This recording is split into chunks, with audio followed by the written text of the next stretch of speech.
मैं आपसे पूछना चाहता हूँ, लंका में बाहुबली थे और मथुरा में बाहुबली थे, तो अंत कैसे हुआ? बाहुबली कोई नहीं, बाहुबली असली लोकतंत्र में हमारी मतदाता है। मतदाता जिसको चाहेगी वही बाहुबली होगा।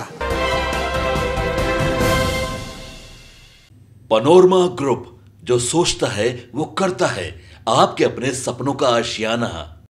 नमस्कार, आप देख रहे हैं सिटी पोस्ट लाइव। मैं हूं श्रीकांत प्रत्युष और मेरे साथ जनसुराज के उम्मीदवार हैं जो बाहुबलियों से टक्कर ले रहे हैं। यहाँ तो सब बाहुबली हैं जी। आप जनसुराज जी कहाँ फंस गए?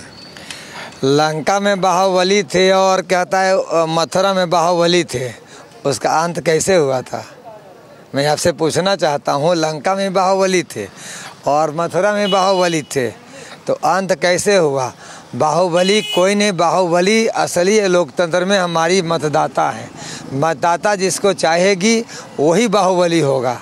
अदरवाइज अगर मतदाता नहीं चाहा तो कोई बाहुबली नहीं है। चुनाव का मुद्दा इस बार क्या है? हमारा शुरू से रहा है शिक्षा, स्वास्थ्य, कृषि और रोजगार हमारा फोकस रहेगा। एक पलायन कहिए, शिक्षा, स्वास्थ्य, कृषि, रोजगार और पलायन के मुद्दे पर हम लोग काम करेंगे और सबसे ज़्यादा फोकस हमारी शिक्षा पे होगी। मैं शिक्षा से वैसे भी जुड़ा हुआ हूँ, हमारा फोकस तो वही होगा नवादा के लिए। अपने बारे में ज़रा बता दीजिए। मैं अनुज सिंह, जनसुराज पार्टी का प्रत्याशी नवादा विधानसभा क्षेत्र से हूँ। आप देख लीजिए, सड़क बना है 2 साल 1 साल नहीं हुआ सड़क। आप देख लीजिए सामने, इस सड़क की ढलाई कब हुई है मैं जानना चाहता हूँ। सभी जो प्रतिनिधि चुने हुए हैं, आप देखिए सड़क की ढलाई का 2 यानी आपको 1 से 1.5 साल हुआ है सड़क हमारी टूटने लगी। देख लीजिए गवाही, यही हमारा काम होता है।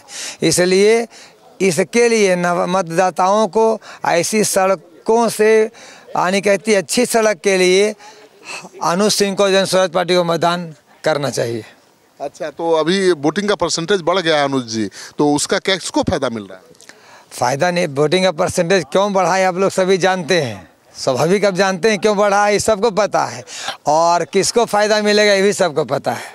नहीं, आप बताइए किसका बढ़ा है? ये तो हम नहीं जानते हैं किसका बढ़ा है, किसको फायदा मिलेगा, किसको नुकसान होगा। आज तक कभी इतना अच्छा वोटिंग का परसेंटेज नहीं था। अगर पलायन करके जो बाहर में कमा रहे थे वो सारे लोग आए हैं बिहार मतदान करने के लिए जनसुराज पार्टी को, तो जहाँ जहाँ जनसुराज पार्टी के कैंडिडेट्स हैं उनको फायदा मिलेगा। मतलब 7% जो वोट बढ़ा है वो जनसुराज का है? बिल्कुल निस्संदेह। आज तक आप तो मीडिया से नहीं भाई, आपके पास बहुत रिकॉर्ड रहता है, सारा पिछले कई साल का होगा, तो आप देखिए उसको खंगाल करके कि आज तक ऐसा क्यों नहीं हुआ था।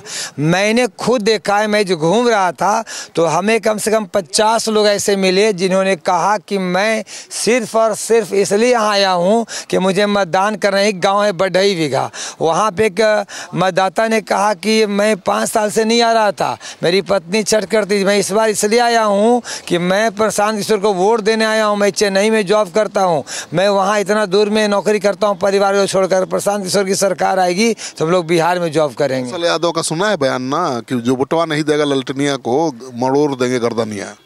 अरे बयान देखिए, क्या कमेंट करना, बयान तो अपने हिसाब से लोग देते हैं। वोटों के को पोलराइज करने के लिए बयान लोग देते हैं। नवादा में ऐसा कुछ होने नहीं जा रहा है। देखिए मतदाता अब 2025 का मतदाता है, आपको ये समझना होगा। मतदाता हमारी काफ़ी चालाक हो गई है। मैं पहला प्रत्याशी हूँ, ये तो मैं अभी बोल रहा हूँ ऑन मीडिया, पहला प्रत्याशी हूँ जिसको सभी समाज का, महादलित, अति पिछड़ा, सवर्ण, अल्पसंख्यक का अच्छी मात्रा में वोट मिलने जा रहा है। कहा जा रहा है कि आपके पक्ष में पूरा भूमिहार भी गोलबंद हो गए। सभी का, ये सभी जातियां गोलबंद है, केवल भूमिहार करना गलत होगा। आपको मैं अल्पसंख्यक समाज की बात कर रहा हूं। अल्पसंख्यक समाज का वोट कहां तक कहां जाता था आपको पता है, इस बार कहां जा रहा है पता कर लिए। समीकरण ध्वस्त एकदम नवादा के लिए भाई समीकरण 100% ध्वस्त है। और जो बिहार के बारे में लोग कहते हैं ना, जाति धर्म से ऊपर उठकर मतदान होने जा रहा है। तो इस बार आप उम्मीद कर रहे हैं कि लड़ाई किससे है आपकी? लड़ाई ही नहीं है, लड़ाई किसी से नहीं है। लड़ाई तो तब होती है ना जब नैरो मार्जिन रहती है। जब मार्जिन अगर 30-40 हज़ार की होती तो लड़ाई कहाँ हुई? लड़ाई तो है ही नहीं। आपके हिसाब से लगता है कि नवादा से ही जनसुराज का खाता खुलेगा भाई? अभी तो मैं पूरे बट नवादा में खाता खुलेगा। नवादा में खाता खुलने से अब कोई रोक नहीं सकता है। चलिए, तो अनुज जी का दावा है कि नवादा से जनसुराज का खाता जरूर खुलेगा। और लड़ाई नवादा की बहुत दिलचस्प है। बता ही चुका हूँ कि 4 बाहुबली चुनाव मैदान में या तो खुद है या उनका परिवार है। और सबका नाम तो आपको बता ही चुका हूँ। राजवल्लभ यादव, उनकी पत्नी चुनाव लड़ रही हैं, वो आरजेडी का विधायिका थी विभा देवी, अब बीजेपी में आ चुकी हैं। कौशल यादव। कौशल यादव हैं, जेडीयू में आ चुकी हैं, तो जेडीयू के टिकट पर चुनाव लड़ रही हैं, मतलब एनडीए के उम्मीदवार हैं। और कौशल यादव जो जेडीयू में थे, जेडीयू छोड़कर आरजेडी के साथ आ चुके हैं। दोनों पति पत्नी चुनाव लड़ रहे हैं। और अशोक महतो का तो नाम आपने सुना ही होगा, द बिहार खाकी चैप्टर, उसके विलेन हैं। उनकी पत्नी चुनाव लड़ रही है। सरदार जो है अखिलेश सरदार हैं, उनकी पत्नी बीजेपी की विधायिका हैं, लगातार चुनाव जीतती रही हैं। उनसे ही अशोक महतो की पत्नी का मुकाबला है। तो दोनों जो उम्मीदवार हैं, बाहुबली हैं, उनकी पत्नियां मैदान में हैं। अब देखना ये दिलचस्प होगा कि नवादा की जनता, वारसलीगंज की जनता बाहुबलियों में किसको चुनती है, क्योंकि आमने सामने बाहुबली ही हैं। लेकिन नवादा को एक विकल्प मिला है, जनसुराज। तो जनसुराज का उम्मीदवार यहाँ पर अनुज मजबूती से चुनाव लड़ रहे हैं। अब क्या होगा ये तो जनता बताएगी।